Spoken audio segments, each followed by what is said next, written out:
This is maybe the most important thing to know about living right now in the 21st century, that we are now hackable animals. We have the technology to decipher how humans, or what you think, what you want, to predict human choices, to manipulate human desires in ways which were never possible before. Basically, to hack a human being, you need two things. You need a lot of data, especially biometric data, not just about where you go and what you buy, but what is happening inside your body and inside your brain. And secondly, you need a lot of computing power to make sense of all that data. Now, previously in history, this was never possible. Nobody had enough data and enough computing power to hack human beings. Even if the KGB or the Gestapo followed you around 24 hours a day, eavesdropping on every conversation you had, watching everybody you meet, still they did not have the biological knowledge to really understand what's happening inside you, and they certainly didn't have the computing power necessary to make sense even of the data they were able to collect.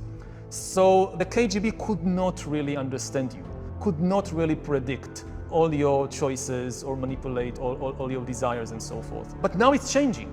What the KGB couldn't do, corporations and governments today are beginning to be able to do. And this is because of the merger of the revolution in biotech. We are getting better in understanding what's happening inside us, in the body, in the brain. And at the same time, the revolution in infotech, which gives us the computing power necessary. When you put the two together, when infotech merges with biotech, what you get is the ability to create algorithms that understand me better than I understand myself. And then these algorithms can not just predict my choices, but also manipulate my desires and basically sell me anything, whether it's a product or a politician. Looking for something on Google? You can search the web with real and organic search results and do it without anyone tracking your activity or data. We ourselves use Atlas VPN to protect our data online. Atlas VPN is more than just any other VPN. It blocks all malicious links, ads and trackers, and notifies you when someone is trying to spy on or steal your data. If you want to grab Atlas VPN, they have a great deal going on right now for just $1.70 a month and 6 months extra for free. We've provided a link in the description you can use to grab this deal. Try it out with a 30-day money-back guarantee. Not only does it protect your data, it also keeps your searches completely private. Also, protect unlimited devices at once. No limits are set. One subscription only for the best price. That's why we use Atlas. Oh, did we forget to mention it saves you a lot of money booking online? It's that easy. Grab Atlas VPN using the link in the description and secure your data today. One of the things many people don't realize about the AI revolution and the automation revolution, they imagine it as some kind of one-time event. We have the big AI revolution in 2025. You have all these truck drivers and taxi drivers and doctors and whatever losing their jobs. You have a few difficult years of adjustment. And then eventually you have the new, brave new world of AI with a new equilibrium. And this is an extremely unlikely scenario, because we are nowhere near the maximum potential of AI. The speed in which it develops is only likely to accelerate. So what we are really going to face is a cascade of ever bigger revolutions in the job market and in many other areas of life, relationships, politics, and so forth. So you have a big disruption in 2025, you have an even bigger disruption in 2035, an even bigger one in 2045, and so forth. And if you look, say, at the job market, so okay, you were a truck driver and they no longer need you, but there is new demand for yoga teachers, so you somehow reinvent yourself at age 40. I'm no longer a truck driver, now I'm a yoga teacher. It's very difficult, you somehow do it. 10 years later, no need of yoga teachers, thank you very much. We now have these amazing applications connected with biometric sensors to your body. They know exactly what you're doing with every tiny muscle. As you do this posture or that posture, no human yoga teacher can compete with that. You're out of job. You have to reinvent yourself again as a designer of virtual world games. And you do it somehow. But 10 years later, you have to do it again, because this too has now been automated.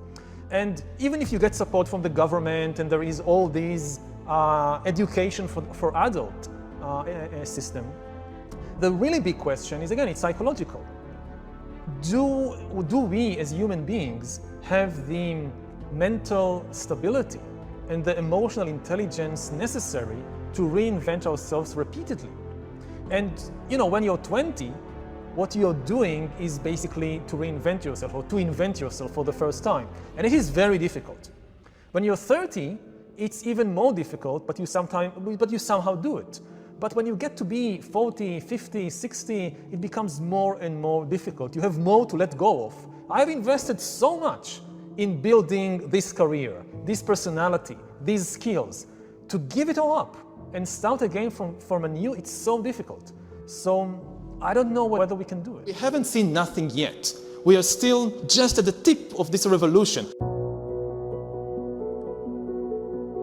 The entire liberal democratic system is built on philosophical ideas we've inherited from the 18th century, especially the idea of free will, which underlies the basic mottos of the liberal worldview, like the voter knows best, the customer is always right, beauty is in the eye of the beholder, follow your heart, do what feels good. All these liberal mottos, which are the foundation of our political and economic system, they assume that the ultimate authority is the free choices of individuals.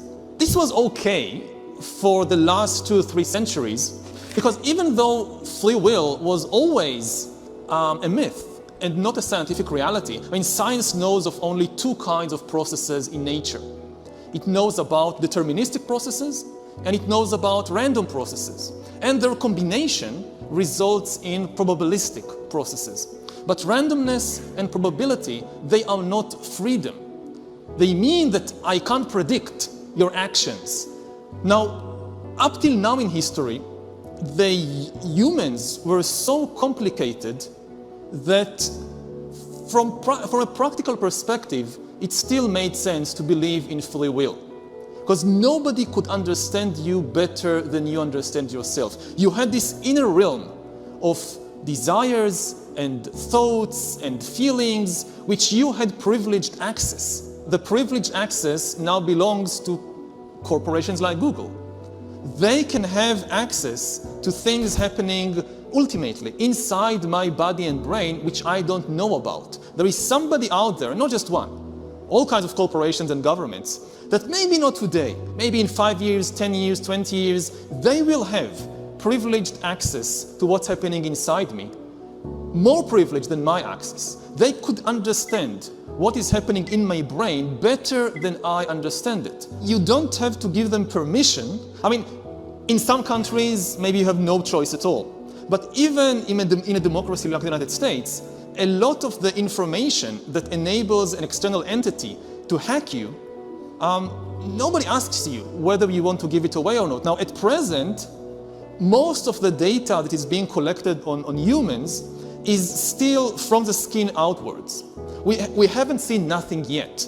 We are still just at the tip of this revolution, because at present, whether it's Google and Facebook and Amazon, or whether it's the government or whatever, they are trying to understand people mainly on the basis of what I search, what I buy, where I go, who I meet. It's all external.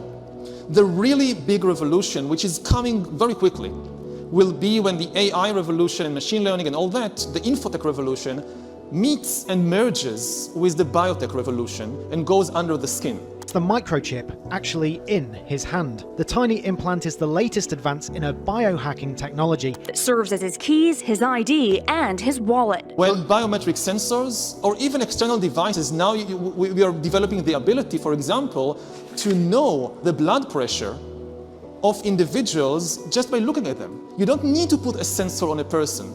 Just by looking at the face, you can tell what is the blood pressure of that individual.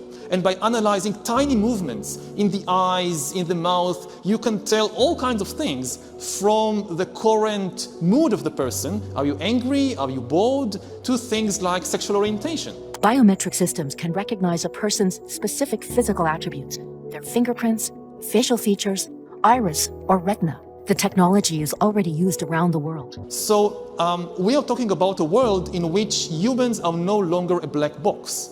but nobody really understands what happens inside, so we say, okay, free will. No, the box is open, and it's open to others, certain others, more than it is open to you. You don't understand what's happening in your brain, but some corporation or government or organization could understand that.